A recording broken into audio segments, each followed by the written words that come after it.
Continue po natin yung vlog mga ka-viewers. Bali ngayon po ay nandito tayo sa Marilao at imimit po natin yung natin possible client.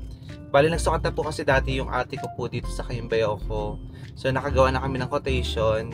Then gusto po tayo ma-meet ng client personally kasi that time medyo busy.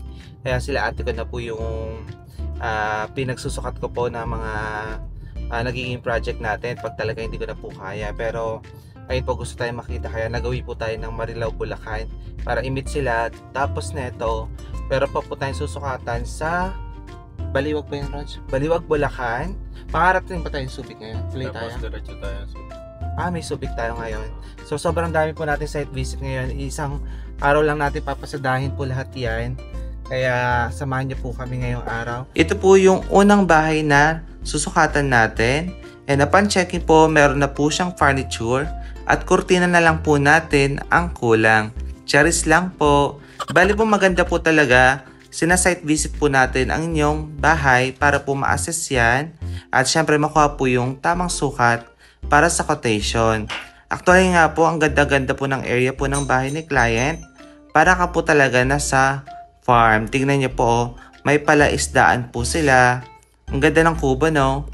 Guys, tapos na po tayo mag-site visit sa first client natin na ayun, na hopefully ma-deal po natin and talagang tayo po talaga yung plano daw po nilang gumawa. Tapos po ngayon doon naman tayo sa Baliwag. Nakakatuwa po kasi ngayon talaga yung mga pinupuntahan natin, excited po talaga sila na mapuntahan natin, ma-assess at masukatan po yung mga bintana nila. Kaya talagang hectic po yung schedule natin sa dami po na iikutin natin ngayon. And nandito na po tayo sa Baliwag, Bulacan. At nagkataon po, dalawang bahay po pala ang ating susukatan dito. Bali, yung client po, subscribers natin, tapos po yung isang bahay po ng kaibigan niya. Kinontak na po pala tayo agad ni client kasi gusto niya daw po malaman kung magkano daw po yung aabutin ng kanyang mga bintana. Guys, tapos na po tayo magsukat dito sa farm. Natindahan natin ngayon. Pero papa-espalta daw po to ng owner soon. Ang daming paragis dito guys. So nasa gitna lang. Gamot daw yung paragis eh. Habang tumatagal guys, kung hindi tayo tatawid ng ilog, ngayon po bakit tayo na bundok. Oops. So, minsan guys, kaka-site visit lang natin sa bundok din. Ito, mas mataas guys. Mga 3 minutes na sa tayo. Sa bahay na po tayo ng ating possible client. Ito naman po yung bahay ng ating subscribers from US at ngayon po ongoing, ginagawa pa po yung bahay niya. Kaya sa video po marami pa po kayong makikitang debris at medyo makalat pa po ha. Nagkataon lang din po hindi pa po kasi nauwian ni owner ang kanyang bahay. Kaya ayun po, nagbagandang loob na tayo kung pwede nating videohan para kahit through video lang po makita niya po yung pinapagawa niyang dream house, yung kabuuan, no? Ito po yung kanilang garahe. Ayan. Pagbalik po natin, kung makabalik po tayo, maayos na po ito. And ito naman po yung kanilang porch area. Tapos punta po tayo sa other side. Napansin ko po yung balcony po ni client, nakapaikot po sa kanyang dream house. And ang kanya pong bintana is black coated po ang framing plus reflective po yung pinaka-glass niya. Tapos po dito naman tayo sa back view ng bahay. Ito po yung back view ng kanyang bahay and meron po siyang pinapagawang lanay dito. Tapos po napakaluwag po talaga ng lupain ni client. At gaya nga din po na sinabi ko, nakapaikot po ang kanyang balcony hanggang likod po meron. Dito naman po tayo sa loob ng bahay niya. Medyo makalat lang po ha kasi ongoing nga po ginagawa yung bahay. Ito po yung dining area niya. Ayan. Pagpasensya niya na po yung kalat. Gusto lang po talaga makita ni client yung bahay niya. Ayan. Tapos dito po sa kabila, not sure po kung music room po ito or library, ganon. Tapos po sa tapat po ng main entrance is may hallway papunta po sa kanyang living area at kitchen area. Meron pa po itong pantry sa likod kung saan malapit po ang dining area. Ito po yung pantry. Tapos po, pakita ko na lang din sa inyo yung kanilang bathroom. So, ito pala yung ilalim na hagdanan. Meron pong storage area pala yan. Tapos yung bathroom po ito, ongoing po ginagawa at nilalagyan ng tiles. So, dalawa po yung bathroom nila. Ito po yung bedroom number 1. Bale, napakalaki po na ito sa personal. Parang master's bedroom po yata ito kung hindi po ako nagkakamali. Meron pong his and her na walk-in closet. Ayan. Tapos, ongoing po ginagawa yung master's bathroom. Tapos po, next natin ipapakita yung living area kasi hindi ko pa po napakita. Naalala ko dati, naglilibot tayo ng mga ganitong bahay, yung mga ongoing po, no? Anyway, ito pong bahay ni client, yung living area niya is high ceiling. So, nabangan niyo po, ilalagay natin kortina dyan kasi gusto po ni client tayo daw po maglagay at gumawa. So, ongoing po, pinipinturahan pa po yung bahay niya. Gaya po neto, parang ivory po yung kulay. Tapos po, ito naman po sa tabi ng kitchen, located yung hagdanan papuntang second floor. And mula po sa second floor, ito po yung view ng kanyang living area. Tingnan nyo po kung gaano kaluwag. Ito po, family area po nila yan. Dito po, meron pong kwarto. Napakalaki din po nito sa personal. And meron po itong sliding door papunta sa balcony. Grabe po, no? Ang laki-laki po ng bahay ni client. Dito po sa likod, tingnan po natin kung ano po meron dito. Okay. Meron pong walk-in closet plus master's bathroom. Automatic po, no? Pag ang kwarto, merong bathroom. Master's bathroom ang tawag natin. Congrats po pala sa client natin, ha? Talaga pong hindi biro ang kanyang dream house. Napakalaki po sa personal. Tapos po doon naman tayo sa other side kasi doon meron pa pong dalawang kwarto. Sa dalawang kwarto, yung ipapakita ko na lang po, yung isa ha. Ito po yan. Tapos po, sa likod po ng kwarto na ito, meron pong passage papuntang balcony sa likod po ng bahay. Tingnan niyo po yung lupain niya, napakalaki, no? Tapos meron po siyang alagang manok. Joke lang po. Nahilo ako doon sa shot ko po na yon. Pagpasensyahan nyo na. And tingnan po natin tong balcony sa gilid. And hanggang dulo po may passage. Dito po, sa balcony sa harap, naglalagay po sila ng tiles. Ayan po yung dagat kung makikita ninyo. Hello mga ka-viewers! Kamusta po kayo? Ngayon po ay nagbabalik po ako para update kayo sa another vlog.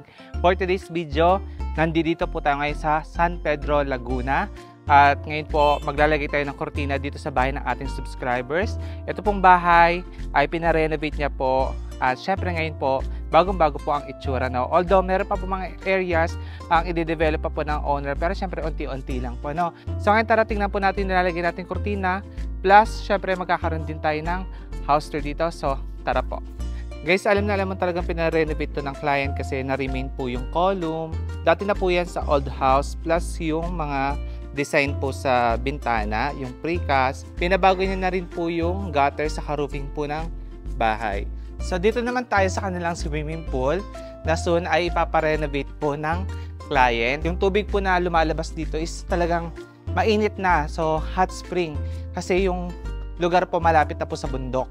Kaya pala nung nagpunta kami dito, maraming mga nagbebenta ng salbabida. Kasi nga po, ayun, hot spring na yung mga nagpapatayo ng swimming pool dito. Or yung tubig nila mismo, or bukal, mainit na. Talagang perfect para sa resort tong kanyang swimming pool mga ka-viewers. Kasi merong kubo, tapos meron pang outdoor po na bathroom. Ito, pinagawa na ng client. So, ganito na to. Dati nung nabili niya yung property, tapos pinapinturahan na lang. So ito, ganito na nung nabili ni client at soon paparenovate niya rin to. Unti-unti guys. Sa ilalim ng guest house, meron pang outdoor kitchen doon. And ito, hagdanan papunta sa guest house. So akit tayo. Actually sabi ni client, pwede daw tayo magpahinga dito eh. Pero syempre, nakakaya, nagtatrabaho tayo guys.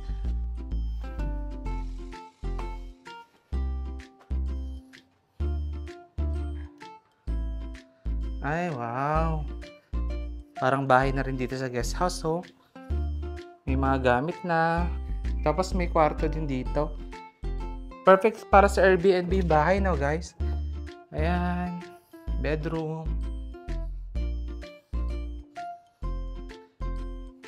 Dito sa guest house, mayroon pang balcony. Maganda to pag pinatiles na ng client. Yung view ng swimming pool. Yan ng bahay. Tapos dito guys, oh, may hagdanan pababa pa. Papunta sa kitchen dito sa baba. So alam nyo guys, itong property po ng ating client ngayon is perfect pang Airbnb. Kasi talaga dahil may pool, may guest house, ayan, may lanay, may outdoor kitchen dito. Napakaluwag ng property. Talagang papa-improve lang yung mga dapat ipa-improve para mas lalo mabuhay yung area. Pero talagang sulit yung nabili niyang property. Kumpletong-kumpleto na.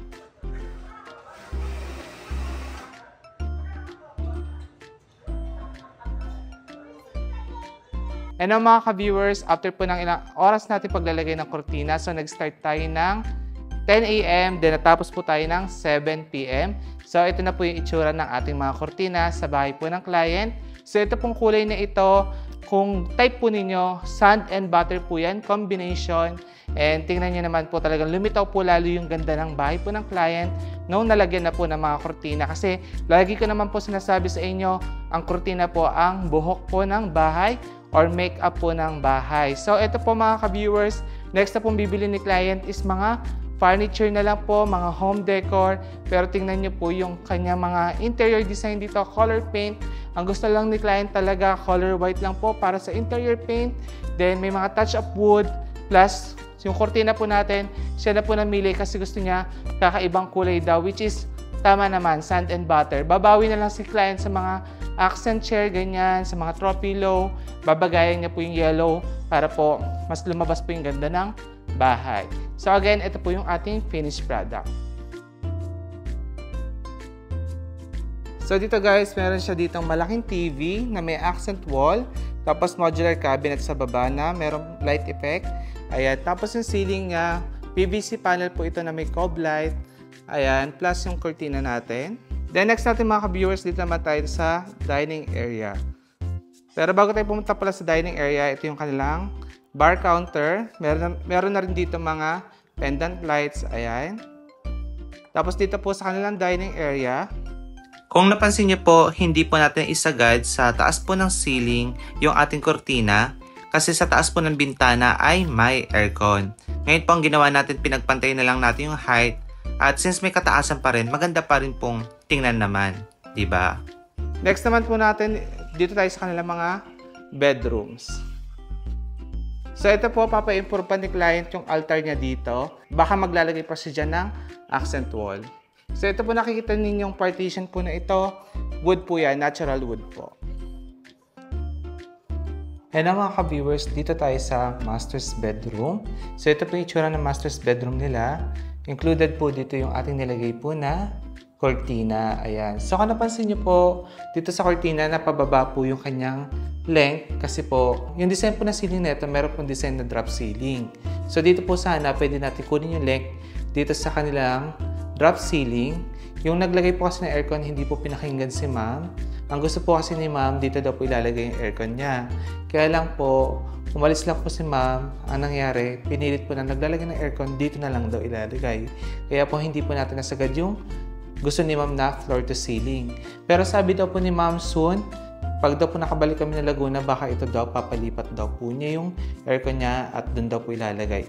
Para daw po mas mataas daw po yung maging height ng kanyang kortina. Pero ganun pa man po, kahit mababa, maganda pa rin naman yan kasi tingnan nyo po, pulitin pagkakagawa natin. Hindi lang po blackout yung naka-S-fold, even po yung linen natin, naka-S-fold din po.